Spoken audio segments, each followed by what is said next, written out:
Who is that one relative that no one in the family talks to and why? My father-in-law, boy, where do I start? He's been a narcissist his entire life. He was mistreating and hard on my MIL and the three girls. I'm married to the youngest of the three. They divorced back when my wife was 6, 1987, and my MIL said it was the best thing she ever did, even though she didn't have a penny to her name and had to take care of 3 kids. He left and went to Montana and was a truck driver and never sent any money home. After many, many years, all 3 of the girls have somewhat repaired the relationship with him, but let me tell you, the work has all been by the 3 of them and none by him. He's now just an intoxicated idiot who acts like a 15-year-old kid with no sense of responsibility. He's been scammed multiple times. He lost over $400,000. Does not believe any of us when we tell him he's being scammed. Keeps claiming he's just trying to get his stock out of the market, and once the Bitcoin comes through, he'll be set. My wife has bailed him out, not financially, from losing his house by going to court with him and getting the judge to extend the foreclosure twice now, while also working with Rocket Mortgage to set up autopay from a new account where his pension goes, so at least the mortgage is being paid automatically now. This man makes $6,000+ a month from pension and military disability, and only has a mortgage to pay, yet is constantly out of money. And he wants us to believe he isn't being scammed anymore, except he sold a motorcycle on FB Marketplace to a fake check scammer and actually let the local friend of the buyer come and pick up the bike with the trailer because, quote, the check cleared his bank and the money was his now. But sure enough, it bounced and that $5,000 was taken back out of his account and the bike is gone. And on top of all of that, he has promised so many things for his grandkids, our 2 and 5 more from my 2 sisters-in-law, and has just not delivered on anything. This last Christmas, we hosted everyone at our house, and after last year, we didn't want to invite him because he didn't bring any gifts for the kids, yet threw a damn fit that no one got him anything, including us. We don't exchange gifts between the adults, but especially the grandkids. He acted like a baby and left before dinner. So, fast forward to this Christmas, he's all like, oh, don't you worry, I'll bring gifts for the kids, yada, yada, yada, yada. So, all 3 families reluctantly each got a gift for him. All 3 of them were marked as if they came from the kids of each family. Disclosure, on purpose, we scheduled it so we already had the kids open their gifts and did that part without him before him arriving. He gets here, has absolutely nothing with him at all, and immediately asks where the drink is, grabs one, and after 2 big swigs, asks where his presents are. The last straw was him calling my wife again this last month asking for her help in getting some Bitcoin transferred from a guy he knows, and my wife finding out in the call that he's also being taken to court again by Rocket Mortgage and he also wants her to attend again. Nope, she set him down and said once you figure out your problems and get out of all this mess, we can talk, but until then, we are no contact, and she hung up. He had the audacity to text her and ask if she would still go to the court hearing with him, and she unloaded on him in her response, reminding him about something he also promised my son that he hasn't accomplished in over a year, telling him that my MIL stepped in and took care of it for our son. His response was all about why she did that and trying to make him look bad, nothing about my son and how he broke his promise. We are done. Yeah, some folks need to hit way past rock bottom before helping themselves. Seems like he's not there yet, sadly. Story 2. Distant cousin. I heard many stories about what a troublemaker he was growing up, skipping school, joining gangs, being arrested and detained several times, having a quote-unquote wedding and the wife leaving almost immediately and dumping their baby on him. I feel really bad for the child, having a very questionable high-paying job and being an overall schmuck. I saw him a few times when visiting family and at weddings, and he always looked like he was hiding something and had no manners at all whatsoever. I asked my direct cousins about him, and they would just shake their heads and not want to say that much. The whole family seemed really messed up. The father is a twin, and the other brother's family, who lives close by, has a much more stable and well-mannered family. But this distant cousin's family was a mess. I often hear the mother is really dumb and does a lot of questionable things too, and is always lying about how great everything else is and is in denial constantly when talking to my parents. Then my parents talk to other relatives and they get a completely different story. I feel like the mother plays a huge part in such an unstable family. This cousin also has a younger sister who almost never speaks and looks away from everyone like she's got some social or mental disorder, and that was neglected or ignored her whole life. I heard when she became an adult, she just left and cut off contact. Honestly, I'm not surprised. And from time to time, I hear the mother saying positive lies about her family and other relatives denouncing all her BS. It sickens me that I'm somehow related to that cousin and his idiot mother. Story 3. Me. When my grandfather passed, he split his belongings up between 12 kids. None of the grandkids got anything, and his wife, my grandmother, only got one thing: a cabin he'd built for her in the Rocky Mountains back in the 40s, where I'll go to end someday, as she used to call it. It was everything in the world to her, until the eldest son challenged the will because he believed he was entitled to more than just what was left. I spent 4 years and dozens of thousands of dollars fighting in court to make sure she kept what was rightfully hers. Of the 512 acres that cabin sat on, I managed to get 11 and a half. The rest was sold off and the money split between a few of the other kids. They went to war over 500 acres when the will was parceling out over 62K acres between mountain and farmlands. When my grandmother started to go after the first heart emergency, it was the first time that I'd heard from my uncle, her eldest son, since we finished in court.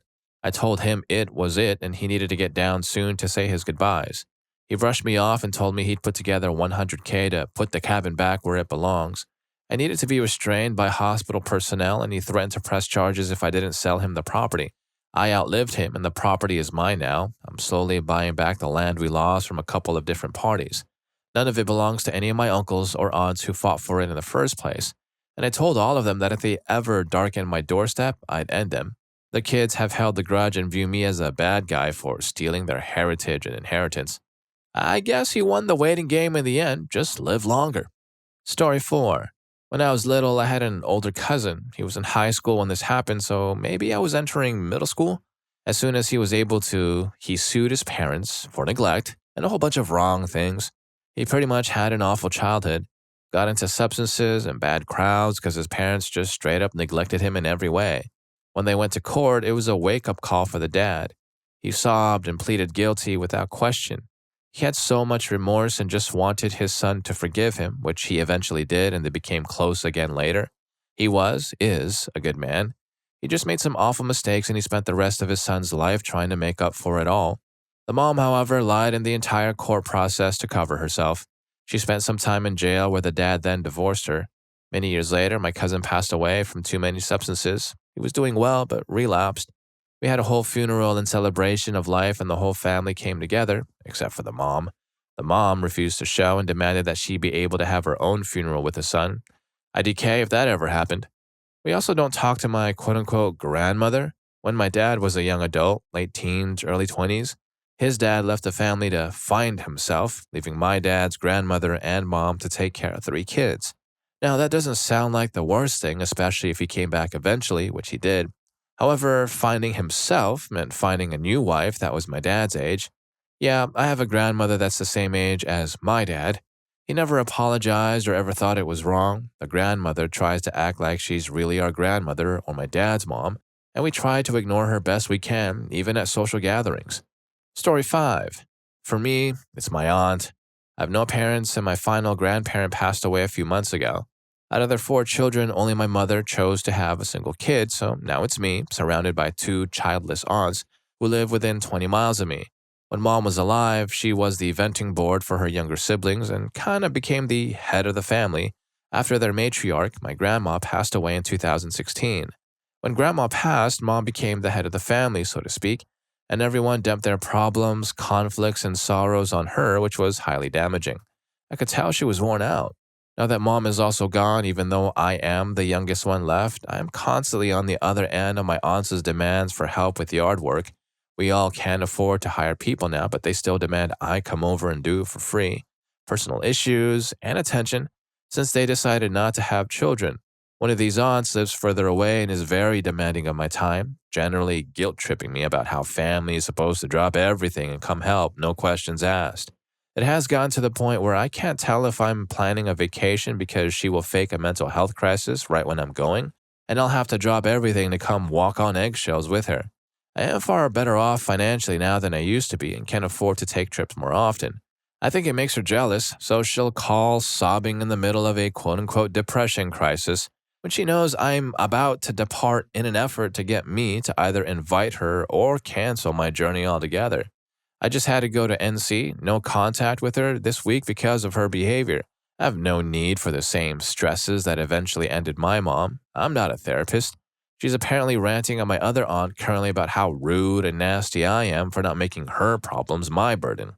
And if you're being affected by any of these stories, please don't forget to hit that subscribe and like button for more videos just like this. Story 6.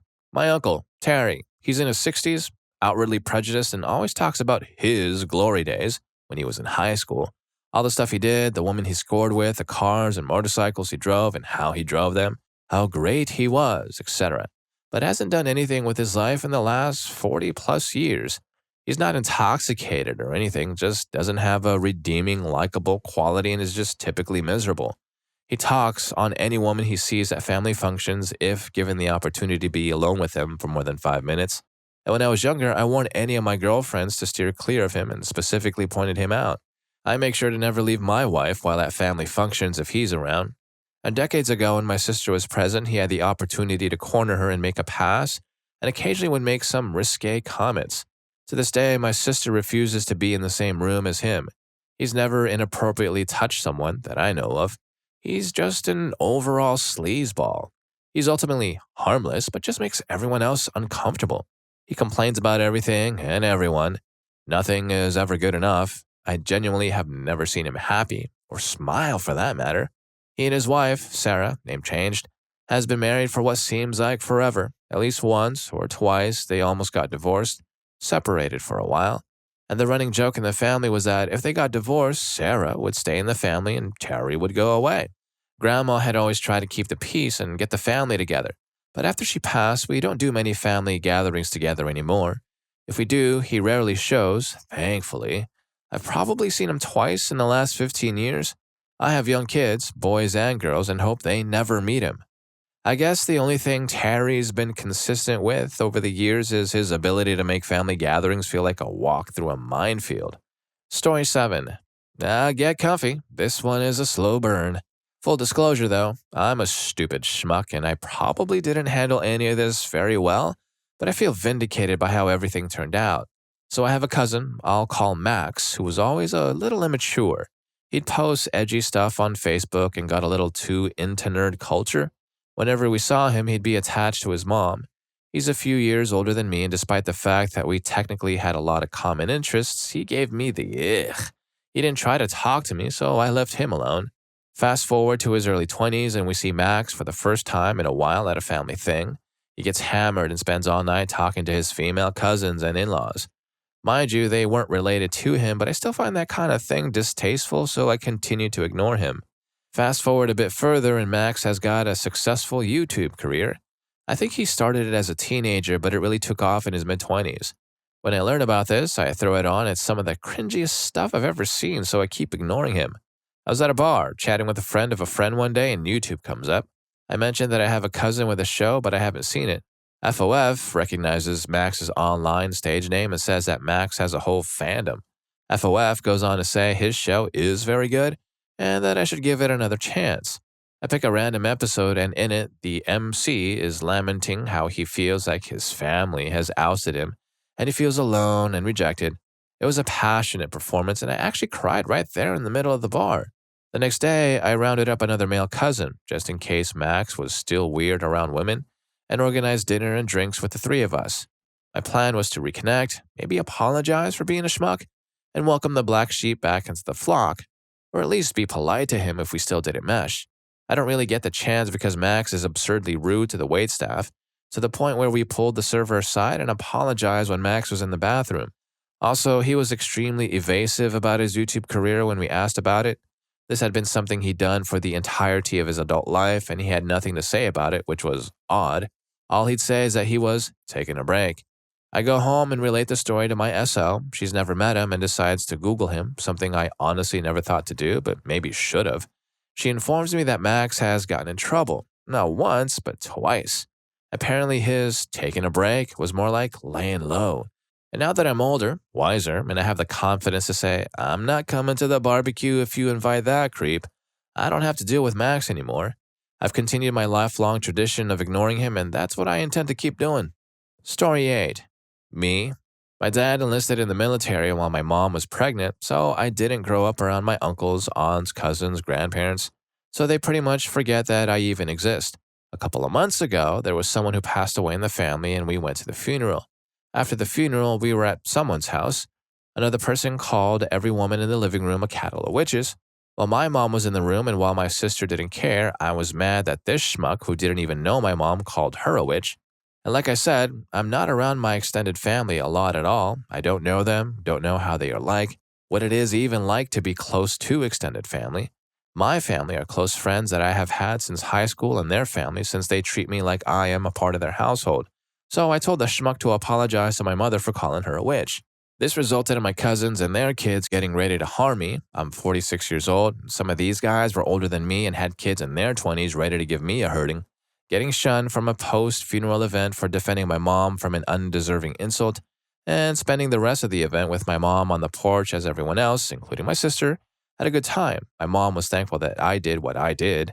My sister, who is 44, is talking about moving closer to them so she can be a real member of the family. She took the time to point out that there is no need to uproot my life and move closer to them. They were happier not knowing of my existence. Story 9. When my great uncle passed away, he gave all of his family photos to my mother. My mother's cousin asked my mother for any photos of my mother had of her family.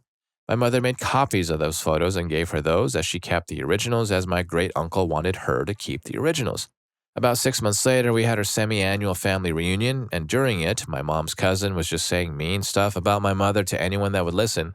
Word got to my mother, who asked what her problem was, and they argued over the original pictures even though my great-uncle put it in his will that my mother was to keep them. My mom's cousin hurt my mother, and my mother laid her out with a right straight that shocked everybody. My mom's cousin's husband then grabbed my mother and pushed her to the ground, so my dad, my cousin, and I retaliated against my mom's cousin's husband. My mom's cousin called the cops and an ambulance for her husband. The reunion was over, and everyone was mad at the cousin for starting that at the family reunion. Then she tried to sue basically my whole immediate family for hurting her husband, which was thrown out when the rest of the family and the cops she called explained what happened. Now, nobody talks to my mom's cousin who moved to the other side of the country, and her husband passed away in a motorcycle accident because he was intoxicated. Story 10. My dad. He's a loose cannon who intentionally avoids smiling, affection, emotional connection, and humility. Before everyone else cut him off, I was the first. He constantly berated the people close to him, including me, with toxic text messages. He would spread false rumors about me to family members, telling them I was basically a delinquent. He had a habit of sending people he was angry with, including me. A few times in my youth, they were literal, but he only did it to other family members. I partly put up with it for as long as I did because I grew up seeing him overreact to things that way.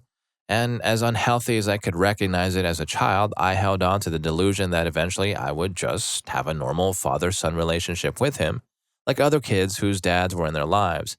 We had a rocky relationship, but I'd already cut him off before. Around the time my grandma, his mom, passed, it had been at least 2 years since I'd spoken to him. But she made me promise that I would try to fix things with him because he changed. After she passed away, I genuinely tried to honor my grandmother by becoming more accessible to my dad and speaking with him and introducing him to my daughter. And then he casually showed me he was stockpiling weapons. I don't think I ever dropped someone out of my frame of reference without even thinking about it so quickly. It wasn't that hard because I already hadn't spoken to him for 2 years prior. After that, I notified my family of what he was doing and never looked back. Sure enough, in their own respective ways, several other family members started cutting him out of their lives for their own similarly related reasons. I have no idea where my dad is, and from that point on, it's been a conscious decision to keep it that way. I really wish I had a healthy father growing up, but the next best thing is being the person to my daughter that I wish I had. And well, if you like these stories, here's more for you. YouTube thinks you're going to love this. I'll catch you in that video.